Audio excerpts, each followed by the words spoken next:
Aici noi avem terenul de joacă pentru copii, dotat, iată așa, absolut cu tot,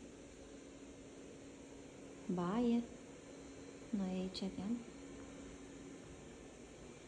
Terenul este pentru copii mai mari și avem o zonă pentru copii mai mici.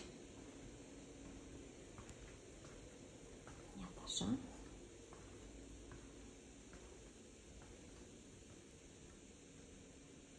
Pentru cumetrie este perfect. Copiii au unde se distra.